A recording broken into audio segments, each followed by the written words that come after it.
Welcome to the Healthcare Provider Happy Hour. This is a safe space where we invite healthcare providers to unapologetically be themselves after the working day.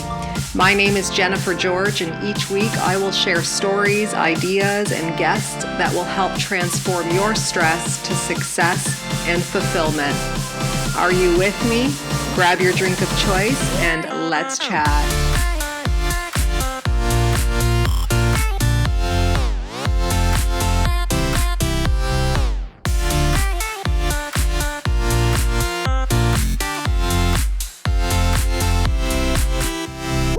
Hey guys, welcome to episode 2 of the Healthcare Provider Happy Hour. I am your host, Jennifer George, and it's 6:30 p.m. after my working day, and I'm simply joining you this evening with an ice-cold Coke Zero.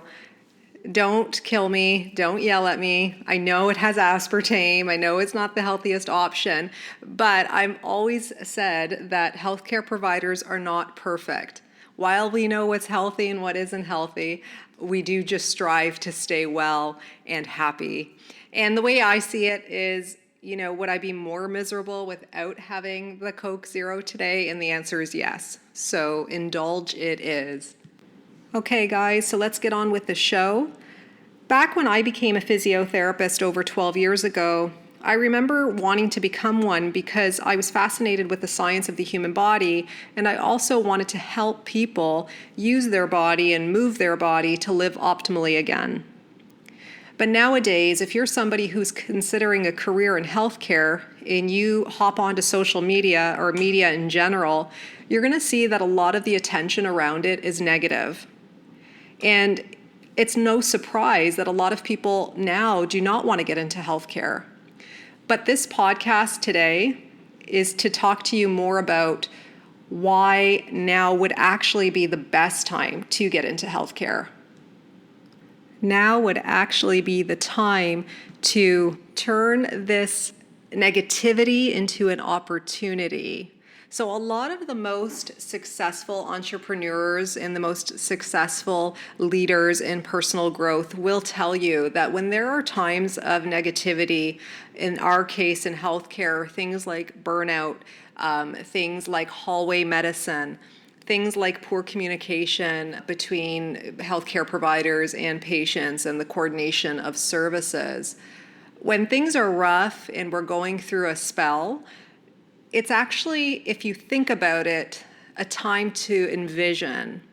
It's a time to embrace it as an opportunity to make it something your own. So one of the things that really gets under my skin as a human being is when people just complain about the system of things, but don't offer any solutions on how to rectify it and how to make it better for everyone. Unfortunately, I think people in this position might be experiencing burnout themselves, a lack of professional and personal purpose and fulfillment, essentially. So, in my opinion, it's one thing to critique the system, identify what's wrong with it.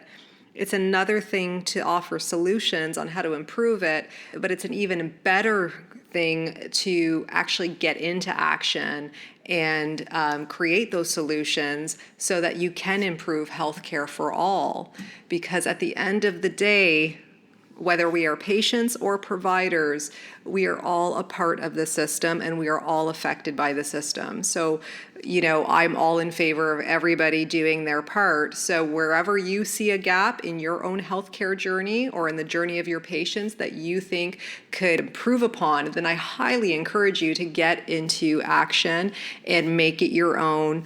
And you will start to feel your professional satisfaction and your personal satisfaction start to flourish. So as many of you know, I've written a book called Communication is Care, 9 Empowering Strategies to Guide Patient Healing. And what some of you also may know, and many of you may not, but that book was written purely based on my lived experiences as a caregiver to my dad for almost 10 years, actually more than that. My dad passed away sadly in 2018, and while I was a caregiver to him, I saw gaps in healthcare delivery. And everything I saw as a gap, I strived to improve in my own professional experiences with my patients. So particularly, I noticed a big gap in communication. I saw a lot of instances where a lot of conflict could have been prevented if things had just been more clearly communicated between ourselves as my dad's caregivers, my dad, and healthcare providers over the 12 years of his life. And so when he passed away last year, it suddenly hit me, and it wasn't like I thought about it. I just decided I was just going to write this book, and it was my way of staying connected to my dad as I was healing, and it was also my way of putting everything I've ever experienced and everything I ever practice into words to help other people do the same, because I figured if we went through it, I'm sure at least one other person is going through it, has gone through it, or will go through it. And, I decided in the fall of 2018 that I was just going to write this book and see how it would develop and create itself. And that's what I did. I basically just wrote my lived and felt experiences.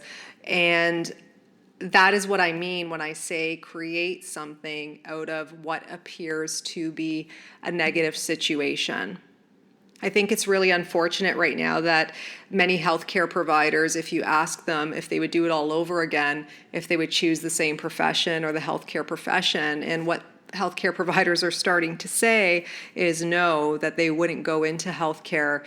And I'm probably one of the few who would say, I would go into healthcare again if I could, and I would maybe have prepared myself a little better had I known in general to be more resilient while putting compassion at the forefront and staying true to myself and doing a deeper dive into what matters to me as a human being, as a professional, because what matters to me as a human being will then start to extend itself into my professional practice and how I connect and interact with patients and colleagues and service providers all day. So if you are someone who is taking a stance and stepping back and looking in at the healthcare system, at healthcare delivery as a whole, and you're noticing gaps as you journey through, I want you to ask yourself why that is, what those gaps are, why does it make you feel the way it makes you feel,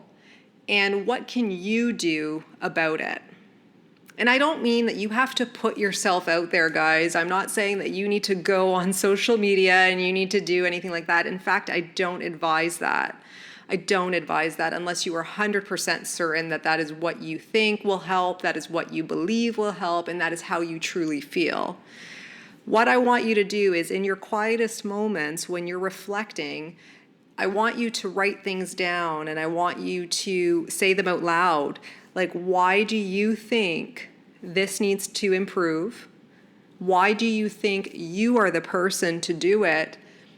And how does that make you feel? If it makes you feel exhausted, if it makes you feel drained, if it makes you feel more negative, so the concerns that you have bring out the worst in you, then do not go there. Do not go there. But if it does the opposite and it invigorates you, it makes you feel hopeful, it makes you feel charged, it makes you feel fulfilled, then I want you to do something small right now that takes a bit of effort on your part, but gets you into action. Because again, once you start doing that, guys, once you take that leap into action, you're going to notice and you're going to be so highly sensitive to the people around you who just complain and who just have this sense of entitlement that everybody or that their bosses or that their organization owes them something. And the reason why I know that is because I was there. I was that person years ago. I felt like my organization that I worked for owed me something. And really, they don't. Right? When you think about it, they really don't.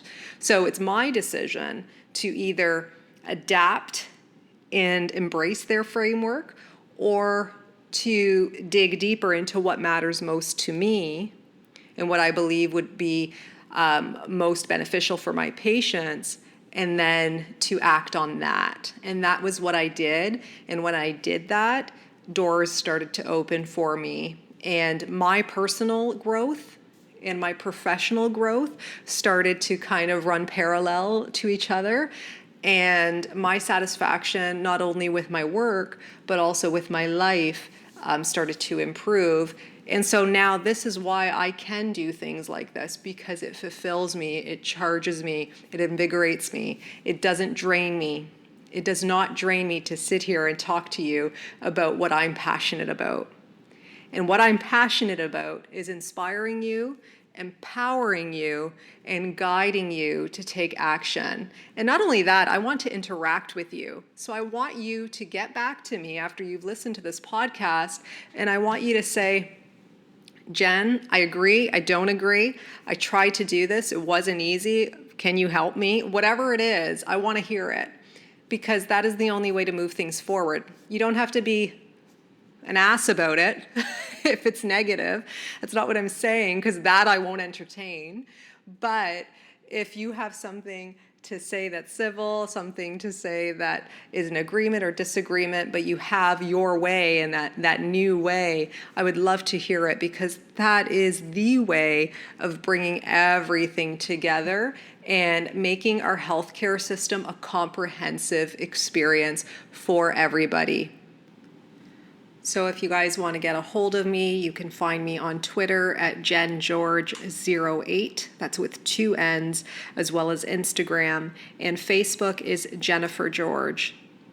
And if you check out my website, jennifergeorge.co, and you go under the engagement and mentorship section, you'll see that I am offering mentorships to entry-level practitioners as well as more expert-level practitioners on empowering them and guiding them to get the best out of their professional practice, but also the best out of their personal growth and practices. So hit me up on there as well.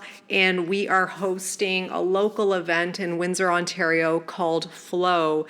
And it's for healthcare providers. And actually, we're opening it up to anybody at this point who feels that they're a bit in limbo and wants to discover their purpose, what fulfills them, how to be mindful, and ways to give themselves the best self-care possible in order to turn around and give that care to those they serve every day.